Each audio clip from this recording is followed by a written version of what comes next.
Helios 522, do you read? High above Athens, fighter jets track a 737 as it circles the city. 522, do you read? Over. There's no answer from the passenger plane, but there is someone at the controls. More than 100 people are on board. Everybody's mind was going to hijack or terrorists. There is one person moving in the cockpit. Repeat, there is. What happened to the crew and passengers? 522, do you read? Over. And who is flying the plane? Helios 522, do you read? Over.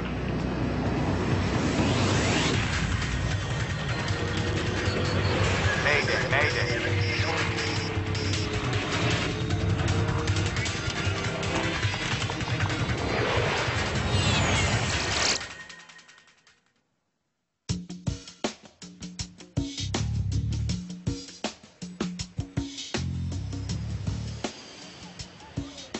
Early morning, August the 14th, 2005. The cabin crew of Helios Airways Flight 522 are preparing for their trip from the island of Cyprus to Athens, Greece. Sure it's a beautiful day.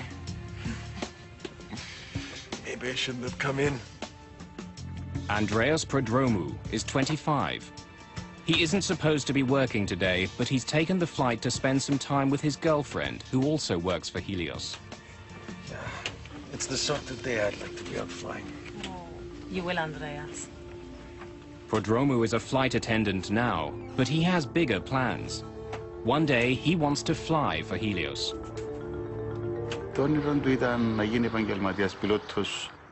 His dream was to become a professional pilot. Personally, I wanted him to stay in the family business. We often talked about this. We've got company. Stay warm at the back. I will.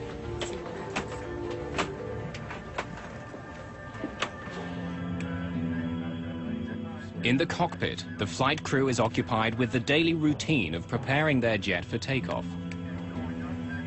Right today. Captain Hans Merten is an East German, a contract pilot hired by Helios for the busy holiday season. Are you almost through? Pardon? You almost done. Nearly. His co-pilot is from Cyprus. Pambos Charalambous has been working exclusively for Helios for the last 5 years. Before beginning any flight, crews are required to perform dozens of checks on various pieces of onboard equipment. It's a routine but necessary procedure. Doors closed. Sorry, could you store trays? Pull your seat back. Helios is a charter airline with low-cost fares to Greece. It's a summer weekend and the plane is filled with families. In all, there are 115 passengers on the morning flight. If you need any more help, let me know. We're just about to take off. They are low fare, no frills. They don't even serve you refreshments during small sorts of flights. But they offer another possibility for the budget-minded traveler.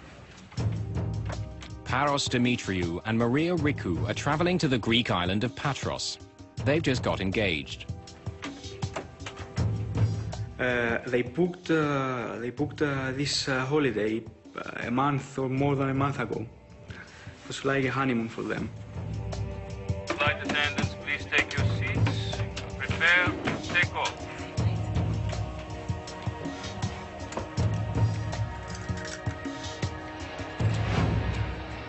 Just a few minutes after 9 in the morning, Helios Airways Flight 522 lifts off into the bright sunshine. Nicosia Area Control, this is Helios 522. Request cruising at 340. Helios 522, you are cleared to climb to 340. Have a good day. Set 340, 340.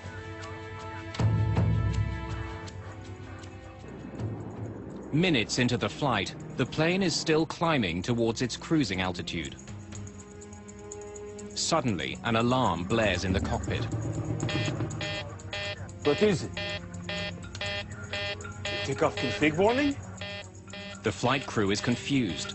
The takeoff configuration alarm normally only sounds on the ground. It tells pilots their jet isn't ready for takeoff. The crew doesn't know why it's sounding now. Uncertain what the problem is, the captain radios the Helios Operations Center at Larnaca Airport back in Cyprus.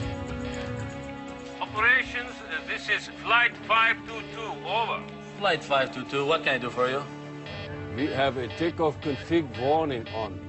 Pardon? Our takeoff config warning is on. I'm sure it's nothing. I'll let you know when we level off. With the first alarm still beeping in the cockpit, things become even more confusing. Their master caution alarm goes off. It could indicate that some systems on board are overheating. We now have a master caution. I'll get you an engineer. 522, just a minute.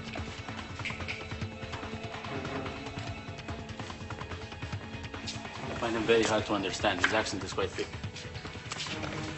Flight 522, what can I do for you?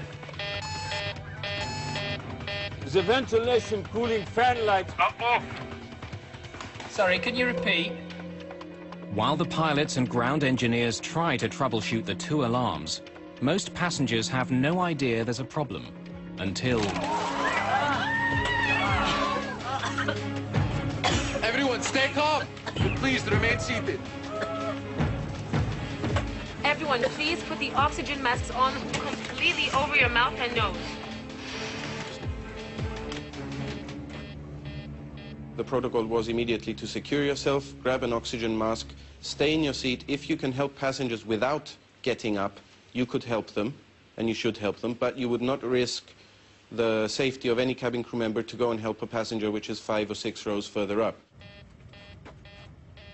Their procedure would be to grab their mask, don it, and wait for the aircraft to level off or commence with the descent.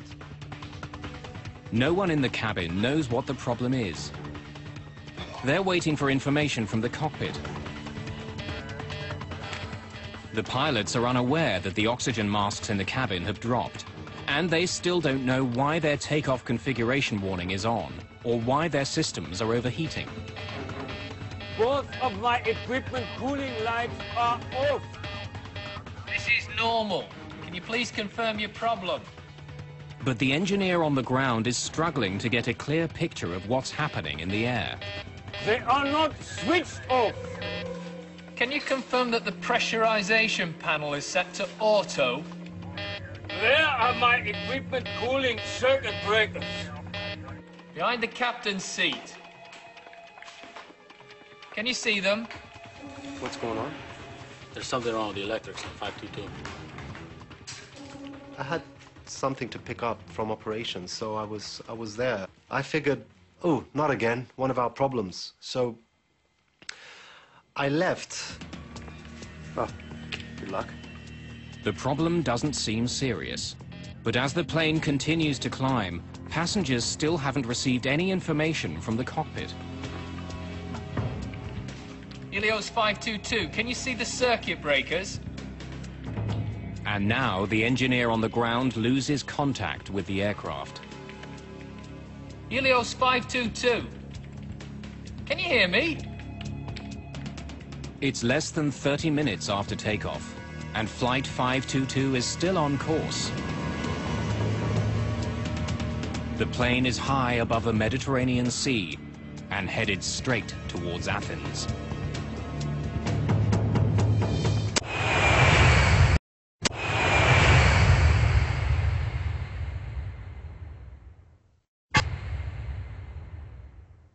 Helios 522, can you hear me? Shortly after leaving the island of Cyprus, 2 different alarms had been triggered on the plane. The flight crew was trying to solve the problem with the help of ground engineers. But now radio contact with the plane has been lost. Air traffic control can't get any response from the captain or co-pilot. The flight to Greece normally takes an hour and a half. But the passenger jet has been in the air for over 2 hours, circling in a holding pattern.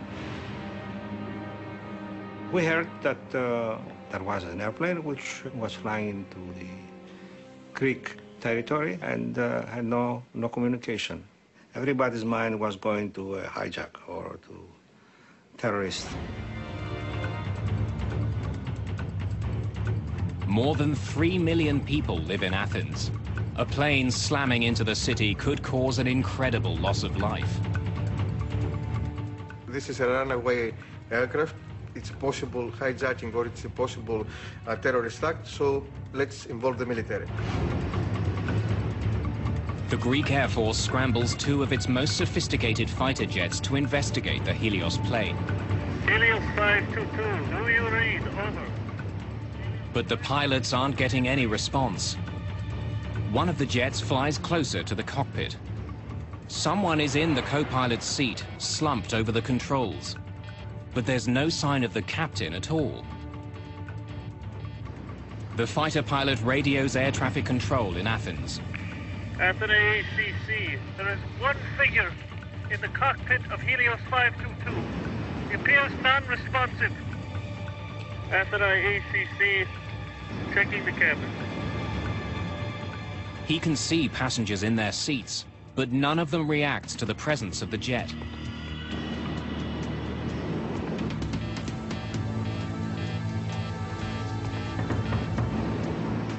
Then the pilot sees someone moving in the cockpit. Athens Control, there is one person moving in the cockpit of Helios 522. Repeat, there is one person inside the cockpit.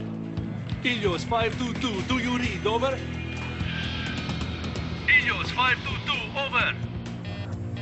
Flight HCY 522, this is Athens radar control. The F-16s continue shadowing the jet, but there's no response at all from the cockpit.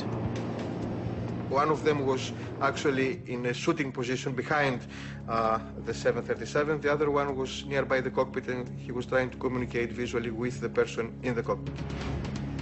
Suddenly, the 737 turns left and begins to quickly descend. Athens ACC, Helios 522 turning sharply, following down. From more than 10,000 meters, the plane drops towards the ground. Then, 2,100 meters above the ground, the person in the captain's seat acknowledges the fighter jet for the very first time. But no words are exchanged. Neither the fighter pilot nor local air traffic control can make radio contact with the jet. Just after 12 o'clock, almost 3 hours after it took off from the island of Cyprus, Helios Flight 522 slams into the ground.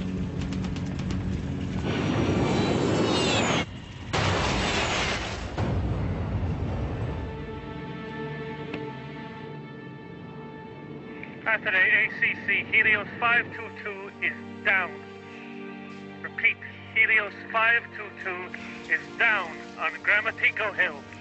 Over. Fire and rescue workers rush to the crash site. There are no survivors. Flight attendant Lazaros Temetsian is stunned by what he hears at the company's operations center. It was the most chaotic scene I've ever seen. When I went back, our operations controller said that he'd lost the aircraft and his eyes, he's starting to cry.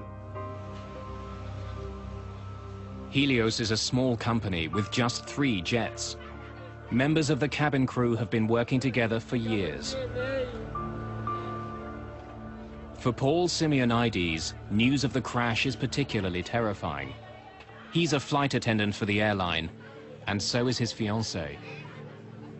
I think that must have been the worst 30 minutes of my life following that first image, because Victoria was flying that morning to Glasgow. I had every everyone and his brother, every person we knew was calling me up to find out if I'm alive, if Victoria's alive, what happened, why it happened. At first we said it takes 1 hour and a half to go to Greece, so probably it's not that plane. And it took about 2 or 3 hours later to know that Paris and Maria was on the plane that crashed. Andreas Prodromu's father didn't know his son had been called to fill in on Flight 522. I was told that Helios aircraft was lost by radar, and air controllers couldn't contact it. I got worried. I called Andreas's phone. He always had it on, and unfortunately, he wouldn't answer. After that phone call, I felt as if the ground was pulled out from under my feet. It's the worst air crash in the history of Greece. Most of the 121 victims are from Cyprus. The small island nation declares 3 days of mourning following the crash. It's an eerie disaster. For over an hour, air traffic controllers watched the passenger jet fly in radio silence closer and closer to Athens, with no idea what was happening inside the jet. Now, piece by piece, investigators are trying to find out. So we climbed over the hill, and there we were, facing this situation, which was beyond any description. I saw a great area in front of me, which was burning. It was black.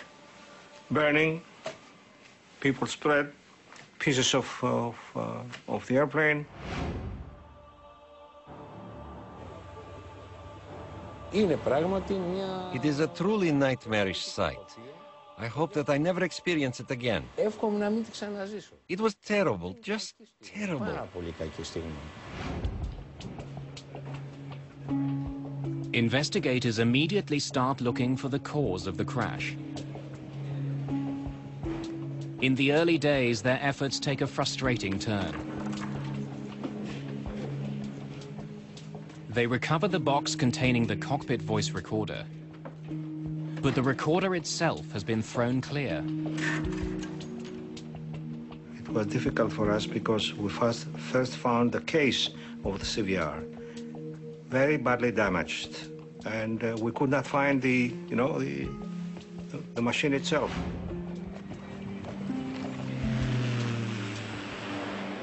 Bodies recovered from the wreckage are brought to the offices of Athens' chief coroner. Autopsies add more mystery to the case.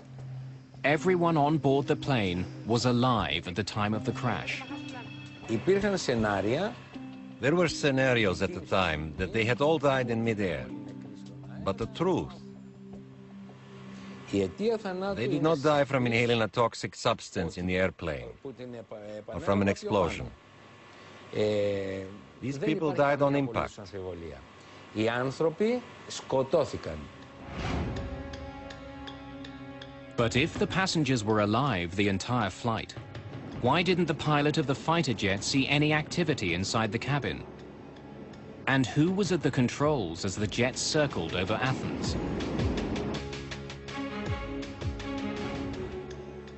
When investigators find tissue samples in the remains of the cockpit, they make a stunning discovery. The person at the controls of the plane when it crashed was flight attendant Andreas Prodromu, a last-minute addition to the cabin crew. But why was he in the cockpit? Was he trying to save the plane? Or did he deliberately fly it into the ground?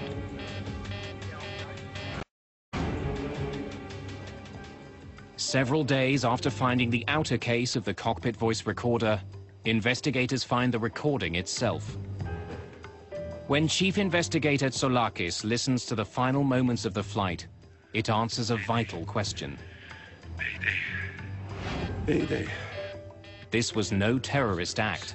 Flight 522. Prodromu was calling for help. Mayday.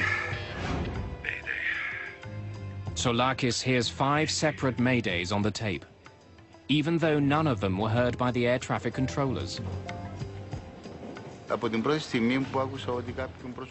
the first moment that I saw someone in the cockpit, believe me, I was certain it was Andreas. He wasn't a coward. He knew something about planes, and he had the capacity to do something.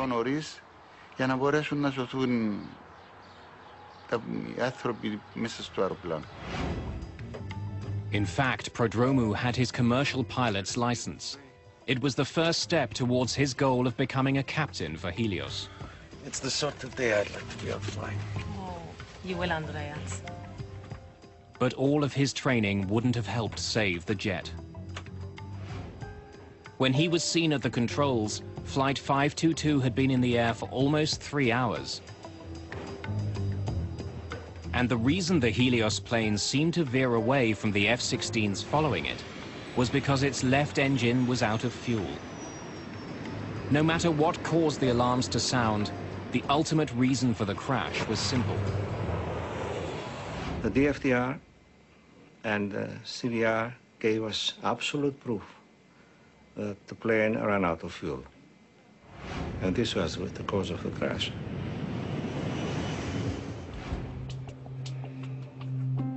Soulakis now knows who was in the cockpit of the plane and why it crashed. But to fully understand the mystery, he needs more information.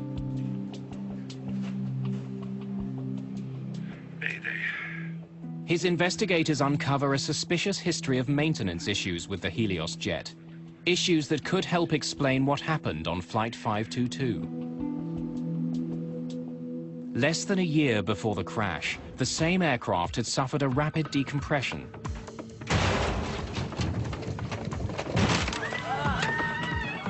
Lazaros Temetsian worked on that flight. I was in the back of the aircraft at the time. There was a loud metallic bang, a clanging sound, and the oxygen masks dropped in the cabin. Every step I was taking was difficult. It was hard to move, hard to breathe. In fact, I was starting to pant. I was panting for air. As the plane began an immediate descent to 3,300 meters, all Temetsian could do was remain strapped in and wait. Once the plane reached a safe altitude, Temetsian inspected the rear door and was shocked by what he found. I noticed that the aft service door was not fully locked. The hinges on the top and the bottom of the door were kind of displaced. I could pass my hand right through. There were no injuries, and the plane made an emergency landing, and the door was inspected. There were more recent problems as well. A Helios ground engineer tells Soulakis that on the very day of Flight 522, the 737 had another problem with its back door. When we checked the flight log for the trip, we saw that we'd have to do some unscheduled maintenance. The plane had arrived in Cyprus just after midnight on August the 14th.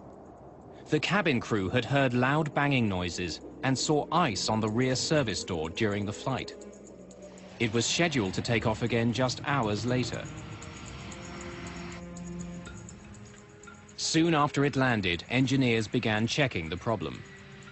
To make sure there's nothing wrong with the seal on the door, the engineers run a pressurization test. During normal flight, a plane's engines force air into the cabin. To ensure oxygen circulates during the trip, small valves in the rear allow some of it to leak out.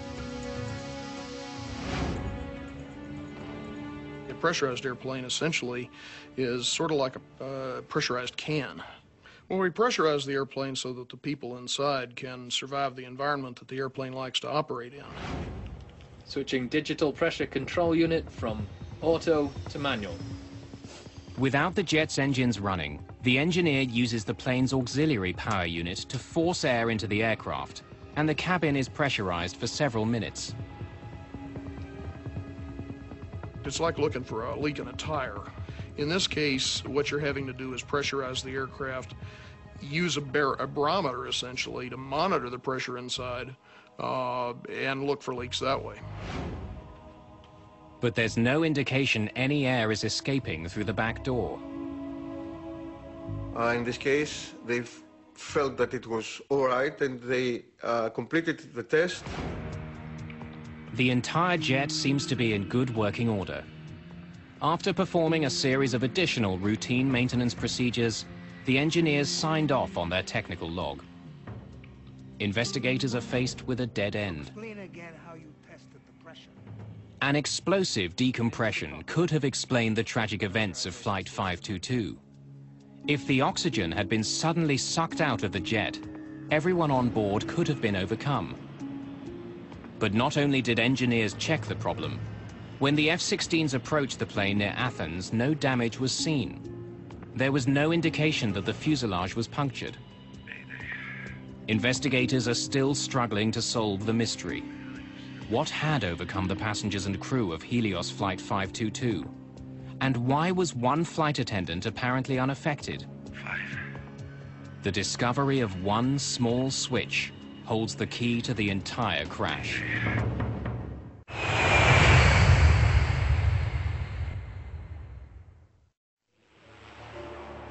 The crash of Helios Flight 522 is one of the most mysterious air disasters ever. Helios 522, do you read, over? All investigators know for sure is that shortly after takeoff, the crew stopped communicating with air traffic controllers. Helios 522, over. They still don't know what had happened to the plane's captain or the rest of the crew. Tell me about what happened the day of the flight. They concentrate on the conversation between the pilot and the Helios engineer shortly after takeoff. As the plane passed through 3,700 meters, an alarm sounded in the cockpit. Operations, this is Flight 522, over. Flight 522, what can I do for you? We have a takeoff config warning on. Pardon? Our takeoff config warning is on. Usually, the takeoff config warning is only triggered on the runway.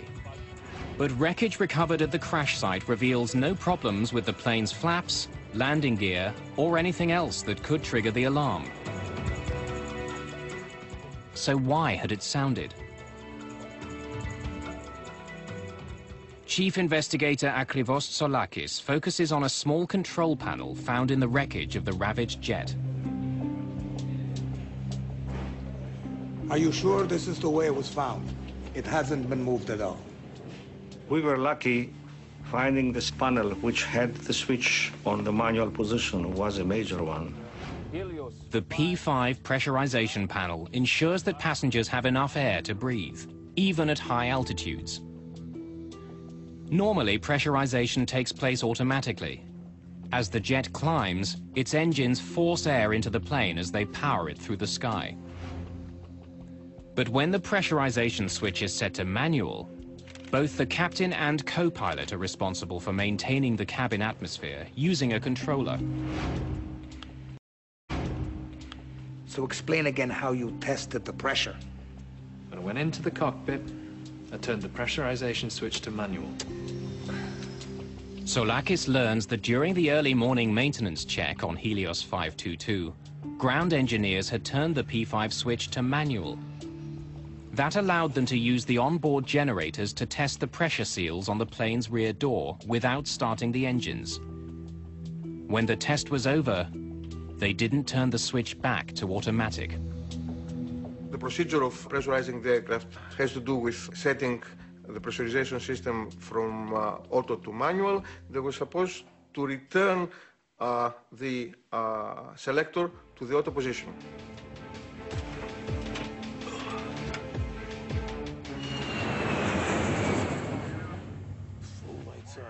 Several hours later, when the flight crew entered the cockpit, the pressurization switch was still set to manual. Delete air switches. It's bright today.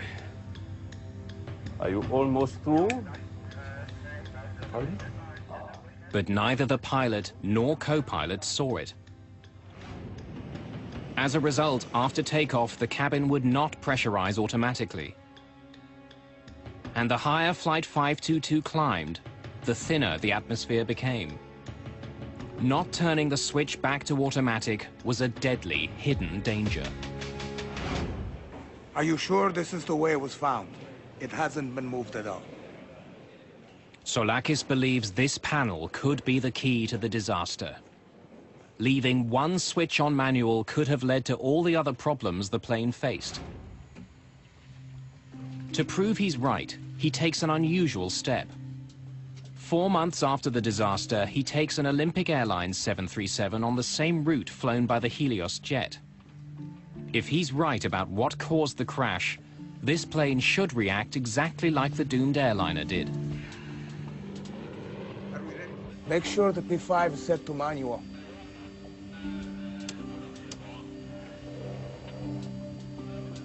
It's hard to see.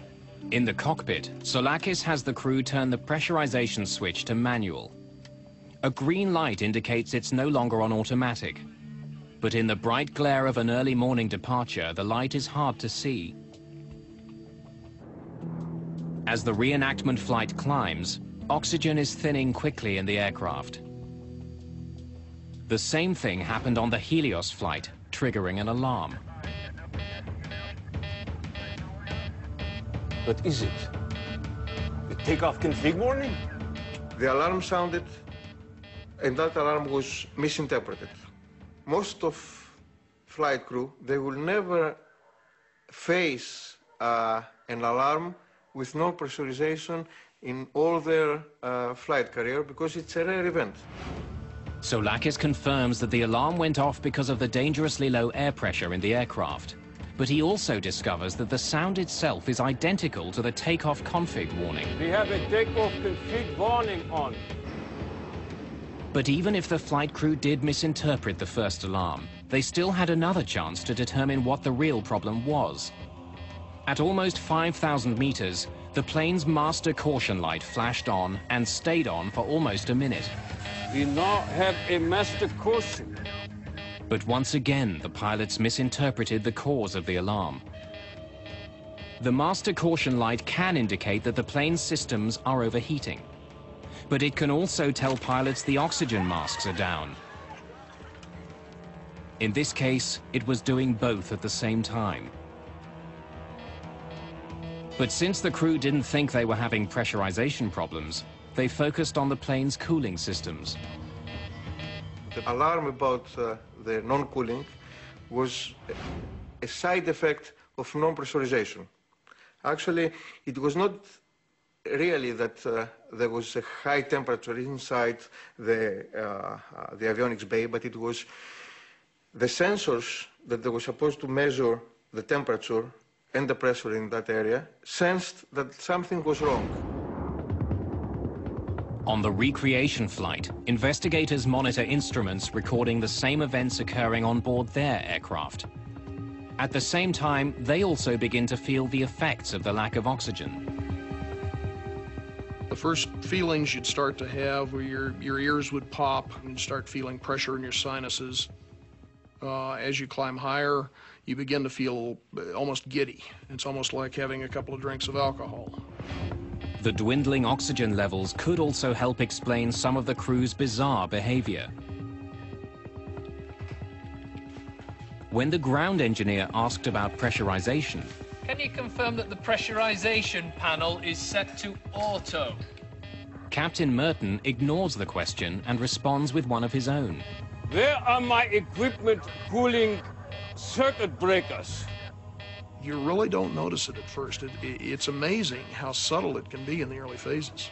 They'd start feeling dizzy. They begin to lose the ability to think coherently. In a way, it traps you into the situation. You can't react to anything. Eventually, you're going to lose consciousness. Soulakis believes that the captain may have been checking on the circuit breakers behind his seat when he and the co-pilot finally ran out of air. And unlike in the cabin, the oxygen masks in the cockpit do not automatically deploy if the atmosphere begins to thin. Helios 522. Can you hear me? On the other side of the locked cockpit door, no one in the cabin would have known that the plane was now flying itself. Nor would they have realized that a limitation of the passenger oxygen system had sealed the fate of everyone in the cabin. Passenger masks are supplied by a chemical generator above their seats. But the generators only produce enough oxygen to last about 12 minutes.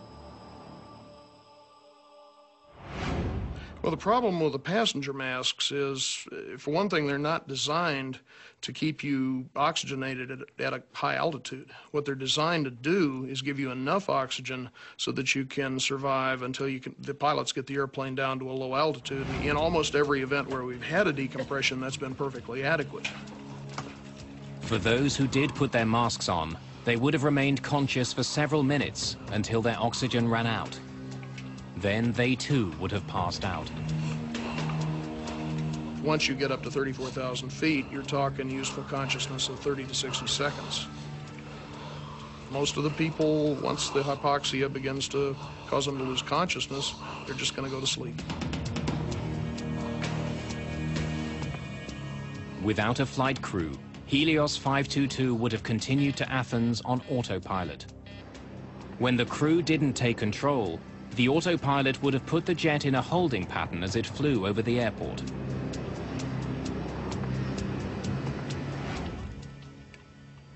Exactly the same thing will happen on the reconstruction flight if cabin pressure isn't restored. Soulakis asks the co-pilot to reset the P5 panel to auto before the jet continues to climb to its cruising altitude of just over 10,000 meters. Then, as it approaches Athens, Soulakis also has an F-16 shadow the jet, performing the recreation. He wants to confirm that it was Andreas Prodromou at the controls of Flight 522 when it went down. We dressed one of our guys with the uniform of the steward. And he came in, he sat on the captain's chair, and the F-16 was looking at him. He was confirming that it was exactly what he saw on the accident plane. The reconstruction also answers another question about the tragic fate of Helios Flight 522. The cockpit voice recorder picked up several strange noises. They're heard just before Prodromou enters the cockpit. Soulakis confirms that these sounds were made by Prodromou using the electronic keypad to unlock the cockpit door. We confirmed all those items and during the enactment flight, and it was very, very useful. It filled a lot of gaps we had. Okay, take it down.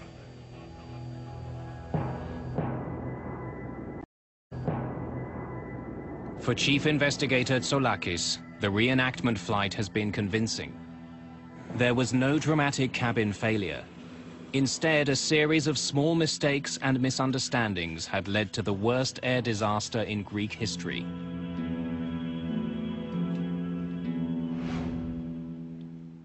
"15 months after the crash, Greek authorities released the official report on Helios Airways Flight 522.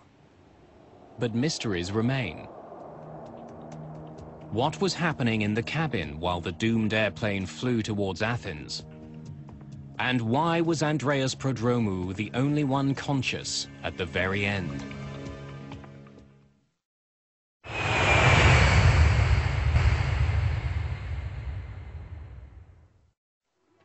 The crash of Helios Flight 522 was the worst disaster in the history of Greek aviation. The final accident report details a tragic series of oversights and false assumptions made by the flight crew. But what the final report does not do is explain what happened in the cabin of the plane. What actions did the flight attendants take? And why was Andreas Prodromou still conscious after almost 3 hours? Mayday. Interviews with Helios safety instructors and crew members paint a tragic picture of what may have occurred. Everyone, please put your mask on. We're not sure what the trouble is, but remain calm and please remain seated. Prodromou was sitting at the back of the cabin. When the oxygen masks fell, he would have waited for instructions from the cockpit. The flight attendants sitting at the front of the plane would have done the same, but none of them would have waited forever. We made it an issue at Helios to emphasize that cabin crew should not entirely depend on their procedures, but to think on their feet and to adapt to any impending situation. In most depressurizations, the plane descends quickly. But as minutes passed on the Helios flight, the plane continued to climb. Unsure of what was going on, Prodromou would have tried to contact the flight crew. Captain Merton. But he gets no response. Can you give us an update, please? Captain Merton. With no word from the cockpit, he would have soon realized that this was not a typical depressurization. When there was no call out from the cockpit and the aircraft didn't start an emergency descent, there was absolutely no protocol. They would be winging it. By now, Prodromou must have felt that something was terribly wrong. But to find out what the problem was, he had to leave his seat. The oxygen available on the 737 is, of course, the dropout oxygen. 10% of those masks are available for the crew in case of a depressurization incident. There are extra masks per every seat row. Taking advantage of the extra passenger masks, he could have made his way to the front of the plane, a process cabin crew called monkey swinging. But if more than 12 minutes had passed, his girlfriend and the other flight attendant may have still been in their seats, and like the passengers, overcome by hypoxia. But Prodromou was a scuba diver and a former soldier in the Cypriot Special Forces. His training may have helped him to stay alert a little longer. Andreas was not a coward. He was a brave person. Fearless, brave and very calm. But to survive after the passenger oxygen system stopped working, he needed another solution. The 737 had 4 portable oxygen bottles. Each one could last more than an hour. All 4 bottles were found at the crash site. 3 of them appeared to have been used. While the F-16 pilot saw Prodromou in the cockpit just before the crash, it may not have been the first time he had gone in. As he did at the end of the flight, he could have used the security code to unlock the door earlier.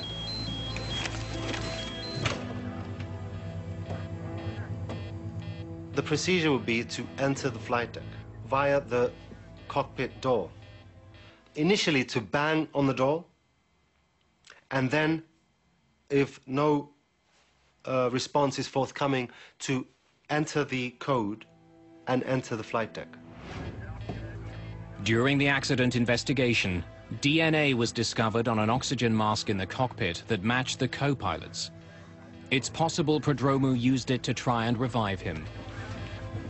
You can still revitalize somebody for quite an extended period of time if you get to them before major brain damage is set in. And that's somewhat a variable situation depending on the person, depending on how long they're exposed to a high altitude. But if he was in the cockpit earlier, why did he leave? No one will ever know. Probably was a little bit disoriented, a little bit confused. He's reacting a lot slower than he normally would. What was his state of mind? What was his physical condition? We think that he knew what was really the problem, but is that the real situation? It's a real question. After 3 hours in the air, everyone who didn't have bottled oxygen would have been unconscious. As it approached Athens, Flight 522 was now a ghost plane.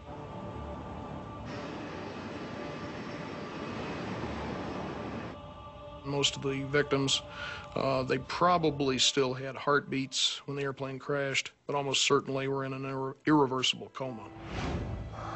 Hypoxia is no more painful than falling asleep.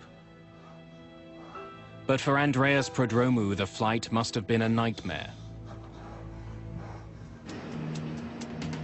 As the F-16s roared to meet the jet, and with his oxygen running out, he must have known that he too was almost out of time. Yet to the very end, he didn't give up. Prodromou made one last attempt to save the plane. When he returns to the cockpit, the young flight attendant who dreamed of becoming a pilot calls for help. But no one can hear him, probably because the radio was still tuned to Larnaca, the airport on Cyprus where the flight had taken off. Fighting hypoxia and struggling to control an airplane larger than any he had ever flown, Prodromou was in an impossible situation. Even if he could have landed the plane, it was now too late. Flight 522 was out of time and fuel.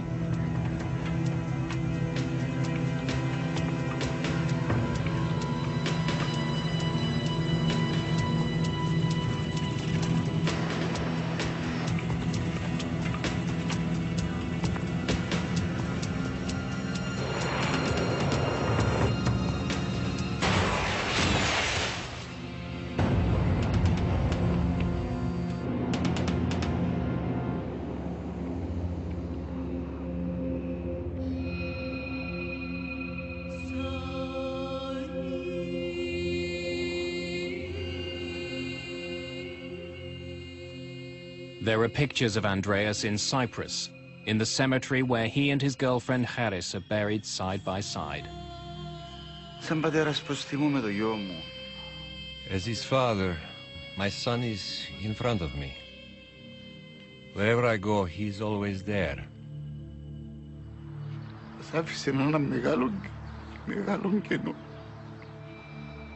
He left a very big gap.